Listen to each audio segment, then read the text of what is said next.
இப்போது full blown metastatic disease. நான் chemotherapy, immunotherapy combine பண்ணி கொடுத்துட்டேன். முடிச்சுட்டு பார்க்குறேன், ஸ்கேனில் டிசீஸ் எங்கேயும் இல்லை. இதை குணப்படுத்திட்டா தான் எடுத்துக்கணுமா? இல்லை.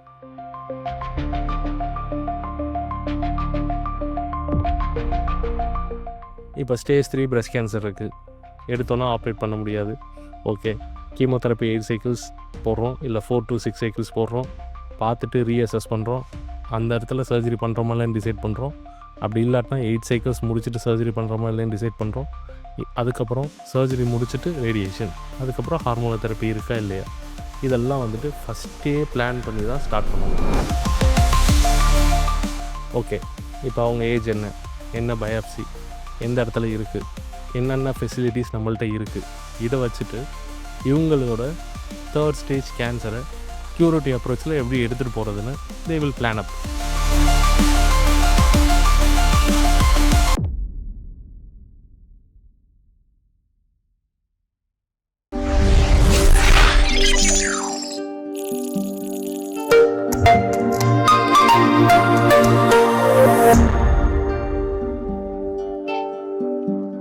டாக்டர், கர்ப்பப்பை வாயில் கட்டி இருந்துச்சு, ரத்தமாக போயிட்டு இருந்துச்சு. பக்கத்தில் போய் ஒரு டாக்டர், லேடி டாக்டர் தான், பட் ஆன்காலஜிஸ்ட் கிடையாது. பார்த்தேன், அவங்க கேன்சர் மாரி இருக்குது அப்படின்னு சொல்லிட்டு, நீங்கள் சொன்ன மாரி பயாப்சி ஸ்கேன்லாம் பார்த்துட்டு ரொம்ப பரவி இருக்குது, குணப்படுத்துறது கஷ்டம் அப்படிலாம் சொன்னாங்க. அதுக்கப்புறம் வந்துட்டு நான் ஒரு ஆன்காலஜிஸ்ட்டை போய் பார்த்தேன். அவங்க ஒரு ட்ரீட்மெண்ட் ப்ரோட்டோக்கால் கொடுத்தாங்க. இது ஸ்டேஜ் 3 தான், ரேடியேஷன் கீமோலாம் பண்ணுவோம் அப்படின்னு சொல்லிட்டு ட்ரீட்மெண்ட் பண்ணி, இதுக்கப்புறம் கேன்சர் குணமாயிருச்சு. நான் ரொட்டீனாக ஃபாலோஅப்பும் போயிட்டுருக்கேன். ஏன் டாக்டர் இந்த வேரியேஷன்? ஒருத்தர் குணப்படுத்த முடியாது, கஷ்டம்னு சொல்கிறாங்க. ஒருத்தவங்க குணப்படுத்திட்டு நான் நல்லா இருக்கேன், ஃபாலோஅப்பில் இருக்கேன். ஏன் இந்த வேரியேஷன்? ஓகே, அது நம்ம கேன்சர் நம்ம எந்த இடத்துல லேண்ட் ஆகிறோம், இந்த டிஃப்ரென்ஸ் தான். ஓகே, நம்ம எம்பிபிஎஸ் முடித்த பிறகு each and every one get specialist in one of the field. ஓகேவா? இப்போது நீங்கள் கேன்சர்னு கண்டுபிடிச்ச பிறகு நீங்கள் ஒரு ஆன்காலஜிஸ்ட்டை ட்ரீட்மெண்ட் எடுக்கிறம்போது தட் வில் பி மோர் ஃபில்லாக இருக்கிறதுக்கான வாய்ப்பு இருக்குது. ஆன்காலஜிக்கல் ஆஸ்பெக்டில் நீங்கள் பார்க்கும்போது சர்ஜரி, மெடிக்கல், ரேடியேஷன், இந்த 3 பேர் இருப்பாங்க. ஓகேவா?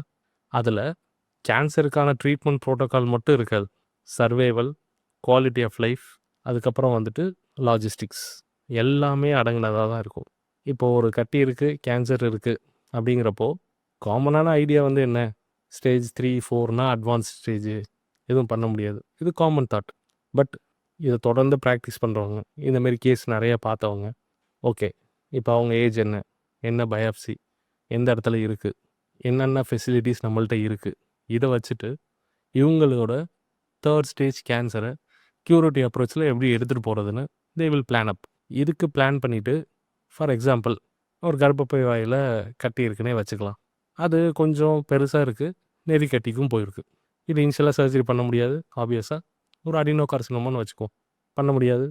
ஓகே, அடினோ கார்சினோம்னா இனிஷியலாக சர்ஜரி தான் பண்ணணும். பட் நெறி கட்டிக்கெலாம் போன சூழ்நிலையில் இனிஷியலாக பண்ண முடியாது.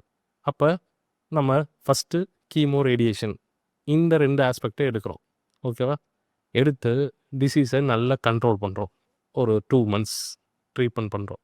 பண்ணிவிட்டு we do again the scan, response பார்க்குறோம். குறைஞ்சிருக்கு, ஆனால் முழுசாக குறையலை. Okay, but she is responding to treatment. அப்போது ரேடியேஷன் முடிஞ்சிருச்சு, கீமோவை கண்டினியூ பண்ணி இன்னும் ரெடியூஸ் பண்ணிவிட்டு வீல் யூஸ் அ சர்ஜரி. இப்போ ஒரு வேளை கீமோ ரேடியேஷன்லேயே நல்ல ரெஸ்பாண்ட் ஆயிடுச்சு அப்படின்னா bring up the surgery here. Surgery பண்ணிவிட்டு அதுக்கப்புறம் கீமோதெரப்பி கொடுக்குறோம். இந்த மாதிரி ஒரு ஸ்டேஜ், ஏஜ், என்ன டைப் ஆஃப் கேன்சருக்கான ஃபுல் பிளானையும் you want to work out. உங்களுக்கு கீமோ ரேடியேஷன் முடிச்சுட்டு அவ்வளோதான், இல்லை இதை சர்ஜரி பண்ண முடியாது, குணப்படுத்த முடியாது, இப்படி சொல்கிறத விட அவங்களுக்கான ஸ்டேஜிங் என்ன அப்படின்னு சொல்லிவிட்டு இதை குணப்படுத்துறதுக்கான ஒர்க் அவுட் எழுதணும். ஓகே, இதை சர்ஜரி பண்ண முடியாது, கரெக்டு தான். அப்போ என்ன பண்ணலாம்? கீமோதெரப்பி கொடுத்து குறைக்கலாமா? இல்லை ப்ளீடிங் அதிகமாக இருக்குது, ஸோ கீமோ ரேடியேஷன் கம்பைன் பண்ணி கொடுக்கலாமா? கீமோதெரப்பி கொடுத்தா சைடு எஃபெக்ட்ஸ் அதிகமாக இருக்குமா? ஓல்ட் ஏஜ் 60 years மேலே இருக்குது, ஸோ அப்போ இது இம்யூனோதெரப்பி, டார்கெட்டட் தெரப்பி, இந்த கேன்சர் ஆப்ஷன்ஸ் இருக்கா? ஓகே, இதுமாரி ஃபுல் ஒர்க் அவுட் பண்ணிவிட்டு அவங்களுக்கான ஃபுல் பிளானு எழுதணும். ஓகேவா? இப்போ ஸ்டேஜ் 3 அடினோ கார்சினோமா, நான் ஒருத்தவங்களுக்கு பிளான் எழுதுகிறேன். ஓகே, கீமோ ரேடியேஷன் முடிச்சுட்டு ரீஅசஸ் பண்ணுறேன், good response, surgery followed by chemotherapy. இல்லை ரெசிடியூவல் இருக்குது, மிச்சம் இன்னும் கொஞ்சம் இருக்குது, ஓகே, சர்ஜரி பண்ண முடியுமா? சர்ஜரி பண்ணலாம். இல்ல பண்ணுறது கொஞ்சம் கஷ்டம். ஓகே, கீமோதெரப்பி குடுத்து இன்னும் கண்ட்ரோல் பண்ணிவிட்டு அதுக்கப்புறம் சர்ஜரி பண்ணலாம். இந்த மாரி ஃபஸ்ட்டே அந்த ஸ்டேஜுக்கான ஃபுல் ட்ரீட்மெண்ட்லேயும் நம்மளோட பேஷண்ட்டுக்கு எக்ஸ்ப்ளைன் பண்ணிவிட்டு, இது ஃபுல்லாக இப்படி தான் நம்ம ப்ராசஸ் பண்ண போகிறோம் அப்படின்னு சொல்லிவிட்டு, ஃபுல் ஒர்க் அவுட் எழுதிட்டு தான் ஸ்டார்ட்டே பண்ணணும். இப்போ ஸ்டேஜ் 3 பிரஸ்ட் கேன்சர் இருக்குது. எடுத்தோன்னா ஆப்ரேட் பண்ண முடியாது. ஓகே, கீமோதெரப்பி 8 சைக்கிள்ஸ் போடுறோம், இல்லை 4 to 6 சைக்கிள்ஸ் போடுறோம். பார்த்துட்டு ரீஅசஸ் பண்ணுறோம். அந்த இடத்துல சர்ஜரி பண்ணுறோமா இல்லைன்னு டிசைட் பண்ணுறோம். அப்படி இல்லாட்டினா 8 சைக்கிள்ஸ் முடிச்சுட்டு சர்ஜரி பண்ணுறோமா இல்லைன்னு டிசைட் பண்ணுறோம். அதுக்கப்புறம் சர்ஜரி முடிச்சுட்டு ரேடியேஷன், அதுக்கப்புறம் ஹார்மோனல் தெரப்பி இருக்கா இல்லையா, இதெல்லாம் வந்துட்டு ஃபஸ்ட்டே பிளான் பண்ணி தான் ஸ்டார்ட் பண்ணணும். இதை கொடுத்து பார்ப்போம், இல்லை இது பண்ணியாச்சு அவ்வளோதான், இதுக்கப்புறம் எதுவும் பண்ண முடியாது, இந்த மாதிரி ஒர்க் அவுட் பண்ணக்கூடாது. Always biopsy, staging work out முடித்தோன்னே ஃபுல் பிளான் எழுதிட்டு ஃபேஸ் பை ஃபேஸாக they want to go. So இப்படி பண்ணும்போது தான் வந்துட்டு க்யூரபிலிட்டிக்கான சான்ஸ் அதிகம். சில பேஷண்ட்ஸ் கேட்பாங்க, ஸ்டேஜ் 4ல் இனிஷியலாகவே வந்துட்டு, சார் இதை முழுசாக குணப்படுத்திட முடியுமா அப்படின்னு. ஸ்டேஜ் 4 நான் லாஸ்ட் வீடியோவில் சொல்லியிருப்பேன். You separate into 2, oligo metastatic and full blown metastatic disease, இல்லைனா லோக்கலி அட்வான்ஸ்டு. லோக்கலி அட்வான்ஸ்டாக இருந்துச்சுன்னா மல்டி மொடாலிட்டி ட்ரீட்மெண்ட் யூஸ் பண்ணி குணப்படுத்துறதுக்கான வாய்ப்பு அதிகம். ஆலிகோ மெட்டாஸ்டாட்டிக்காக இருந்துச்சுன்னா மல்டி மொடாலிட்டி ட்ரீட்மெண்ட் கையில் எடுத்து ரெஸ்பான்ஸ் நல்லா இருந்துச்சுன்னா குணப்படுத்துறதுக்கான சான்ஸ் அதிகம். Full blown metastatic multiple organ போயிடுச்சுன்னா குணப்படுத்துறது கஷ்டம், நோயை கட்டுப்படுத்தலாம். அதை நல்லா கண்ட்ரோலாக வச்சுக்கிறதுக்கு என்ன மொடாலிட்டியில் ட்ரீட்மெண்ட் டிசைட் பண்ணுறோங்கிறது தான் இங்கே வேரி ஆகுது. இப்போது ஃபுல் ப்ளோன் மெட்டாஸ்டாட்டிக் டிசீஸ், நான் கீமோதெரப்பி இம்யூனோதெரப்பி கம்பைன் பண்ணி கொடுத்துட்டேன்.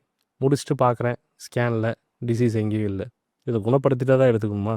இல்லை, அந்த பேஷண்ட்டுக்கு டிசீஸ் நல்ல கண்ட்ரோலாக இருக்குது அப்படின்னு தான் சொல்லணும். If you stop the treatment திருப்பி வளர்ந்துடும். ஸோ ஃபுல் ப்ளோன் மெட்டாஸ்டாட்டிக் டிசீஸில் இல்லை ஆலிகோ மெட்டாஸ்டாட்டிக் டிசீஸாக இருந்தாலும் நம்மளால் டிசீஸை நல்லா கண்ட்ரோலில் வச்சுக்க முடியும். ஸோ குணப்படுத்துறதுனா என்ன அப்படிங்கிறதுல ஒரு தெளிவு இருக்கணும். குணப்படுத்துறதுனா என்ன? ஒரு ஸ்டேஜ் சொல்லியாச்சு, அந்த ஸ்டேஜ் ஆஃப் கேன்சருக்கு ஒரு ட்ரீட்மெண்ட் பண்ணணும். அந்த ட்ரீட்மெண்ட் பண்ண பிறகு பாடியில் கேன்சர் செல்ஸ் இருக்கக்கூடாது.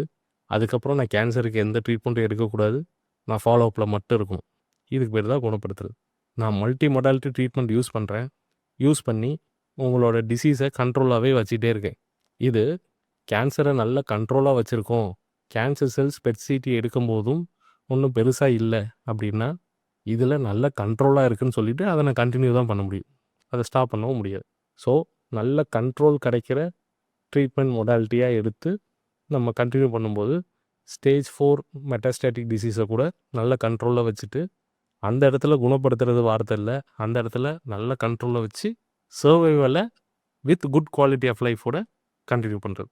ஸோ ஆன்காலஜிஸ்ட் க்யூர் மட்டும் யோசிக்க மாட்டாங்க, cure with survival with quality of life, மூணுத்தையும் வச்சு தான் ஒரு கேன்சருக்கான ட்ரீட்மெண்ட் பிளானாக இருக்கும். ஸோ ஸ்டேஜிங் ஒர்க் அவுட் முடித்தோடனே ஃபுல் பிளானோட கோ ஃபார் தி ட்ரீட்மெண்ட்.